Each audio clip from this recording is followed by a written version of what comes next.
Atenção! Começa agora uma teleaula de Biologia do Ensino Médio. Você vai assistir a teleaula de número 25. Bons estudos!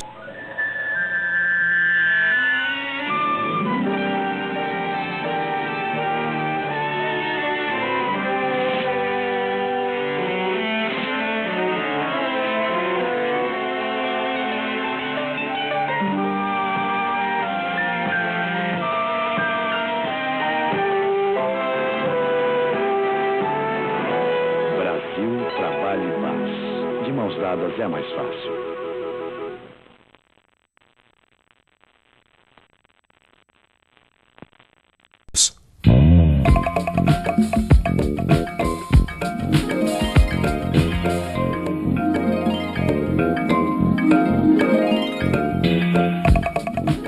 E agora as últimas notícias. As geadas na região sudeste impediram a formação de flores nos cafeeiros. Os agricultores olham os cafezais sem o branco característico das floradas e sabem que não verão o vermelho dos frutos daqui a alguns meses. Ô mãe, o telejornal deu que a geada estragou as flores e por causa disso os agricultores não vão colher nenhum fruto. Tá certo isso? Tá sim, filho, porque sem flores a planta não produz frutos. E o que a flor tem a ver com fruto, mãe?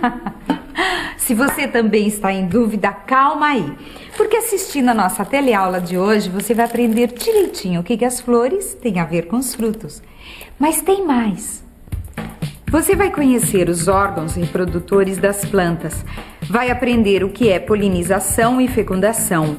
Estudar 2 tipos de frutos e também conhecer alguns tipos de plantas que se reproduzem de formas diferentes.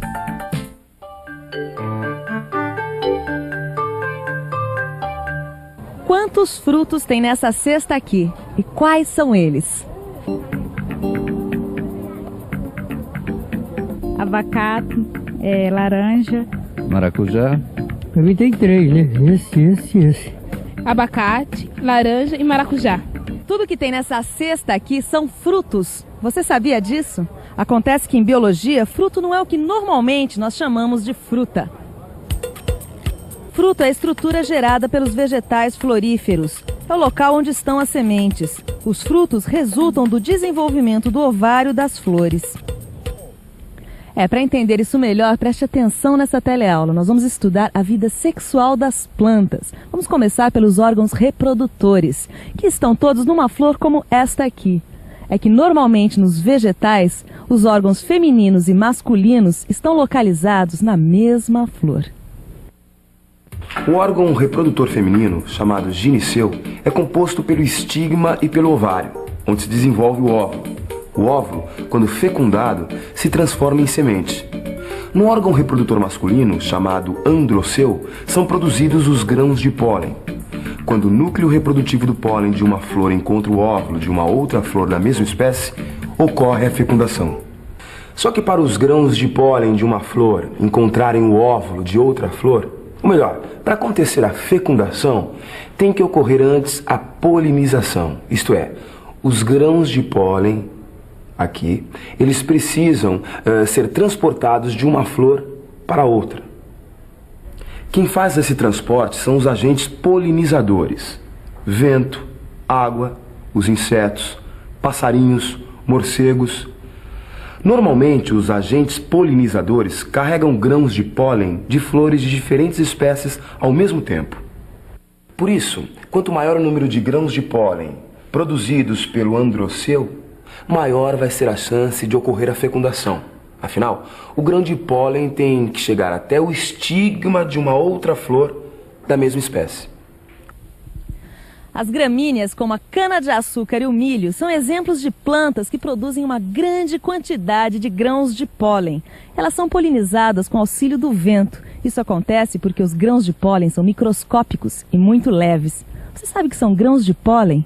Pois é, este pozinho nas flores é formado por grãos de pólen.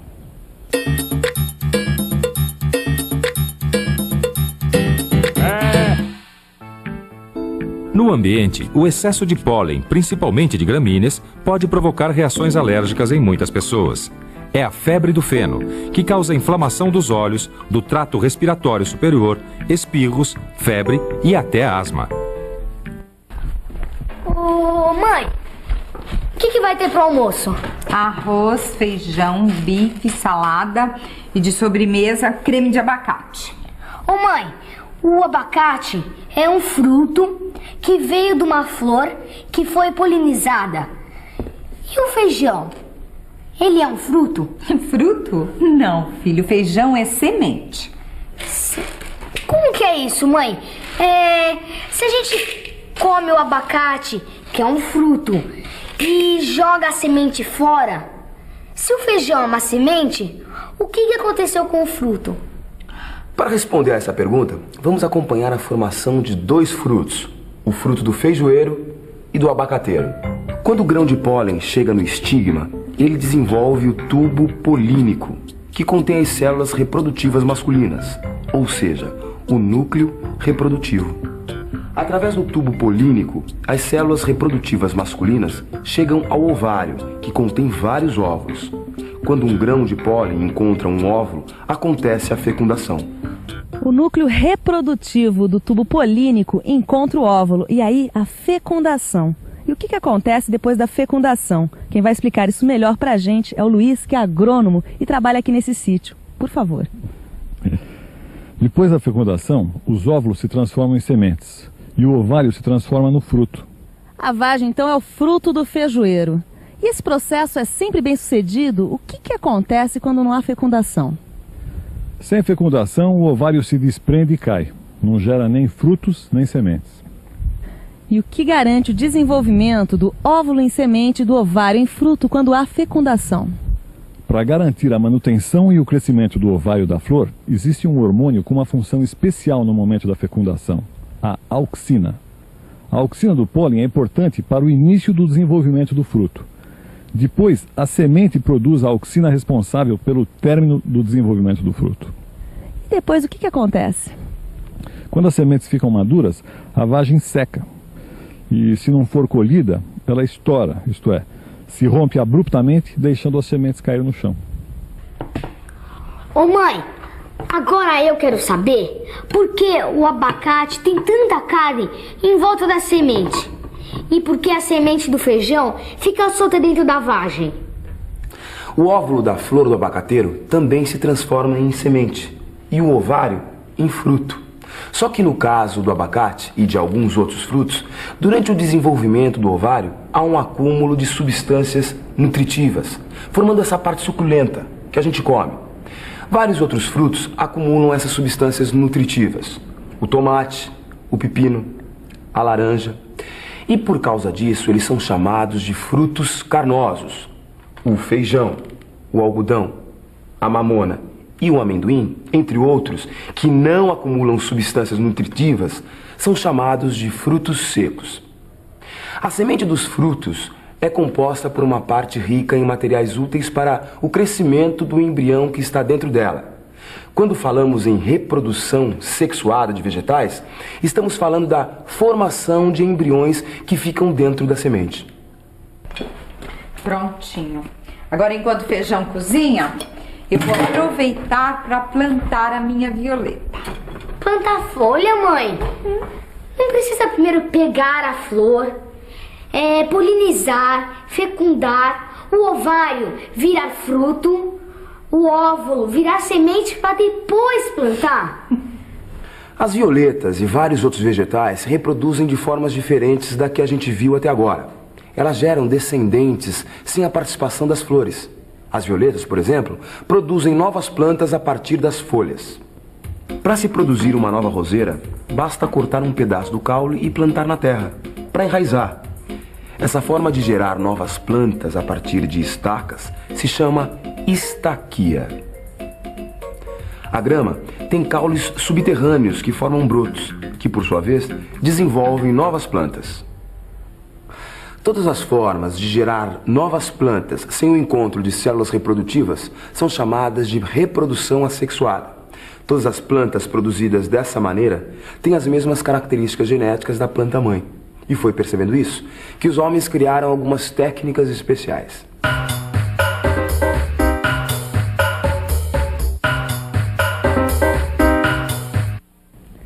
Seu Ariovaldo está muito orgulhoso da sua plantação e também não é para menos. Ele é muito cuidadoso e só planta novos pés de poncã através de uma técnica chamada enxertia. Ó, tá vendo só que beleza? Para conseguir uma pocã como essa, ó, eu escolho um pé que dê a pocã mais doce e mais bonita. Aí eu pego um galho desse pé, tá certo? E coloco num outro pé quando ele ainda é novo. O de baixo é o cavalo, o de cima é o cavaleiro. Aí ele cresce e as pocanas tudo igualzinha, uma com a outra, é bonitinha, bonitinha.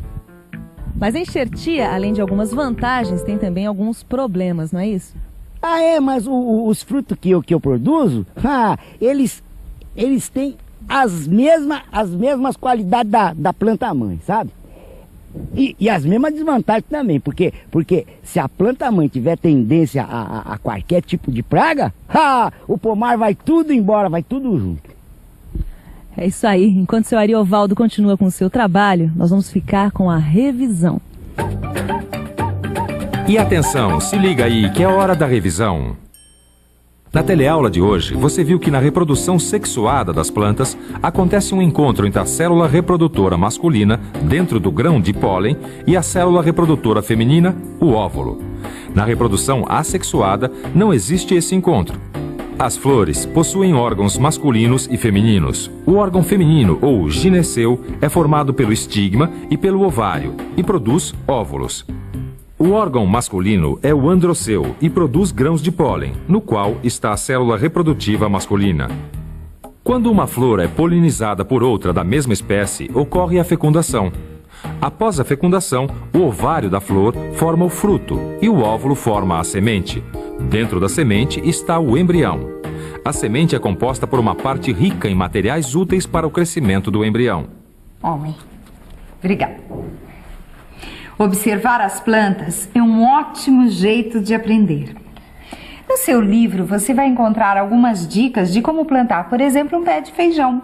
Se você acompanhar o crescimento de um pé de feijão, vai ficar sabendo muito mais sobre sementes, flores e frutos. Bons estudos e até a próxima. Tchau.